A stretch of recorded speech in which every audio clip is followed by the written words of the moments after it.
अस्सलामुअलैकुम नाज़रीन, खबर की अंदरूनी कहानी। मैं हूं आपका होस्ट ज़ुहैब अतीक, आपकी खिदमत में हाजिर हूं। जी, आईजी सिंध ने आने वाली फहरिस्त को धक्का लगा दिया। 13 SSPs की तैनाती की अंदरूनी कहानी मंजर आम पर आ गई।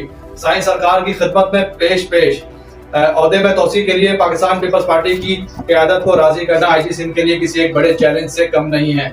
आईजी सिंध राजा रिफत मुख्तार अपने ही इस सेटअप के SSPs को हटाना पड़ गया। फिजर रहमान भुट्टी SSP वेस्ट तैनात, जबकि रोहिल खान खोसो घोटकी, जुबैर नजीर शेख खैरपुर, डॉक्टर समीर नूर चना सखर, सलीम शाह जैकाबाद और कमर रजा जस्तानी SSP बदीन तैनात, अदील चांडियो को ठट्टा, एजाज अहमद शेख को सांगड़, असद चौधरी को टंडो मोहम्मद खान लगा दिया गया। निगरान हुकूमत के सेटअप में लगाए जाने वाले आईजी सिंध राजा रिफत मुख्तार साईं सरकार की साबेदारी में पेश ज़राए के मुताबिक सिंध पुलिस में 13 SSPs के तबादले उसी वक्त कर दिए गए थे, जबकि आईजी सिंध के लिए मुख्तलिफ नाम गर्दिश में है और मौजूदा आईजी सिंध राजा रिफत मुख्तार भी अपने आईजी सिंध के ओहदे में तोसी के ख्वाहिशमंद नजर आते हैं। जबकि एक कड़ी गुज़िश्ता रोज देखने को मिली। बावसूख ज़राए ने बताया कि ओहदे के उसूल में तोसी के लिए राजा रिफत मुख्तार साईं सरकार को राजी करते हुए आगे से तबादलों पर मबनी आने वाली फहरिस्त को धक्का लगाते हुए मंजूरी दे दी और कराची समेत मुख्तलिफ अजला में 13 SSPs को तैनात कर दिया गया। हत्ता के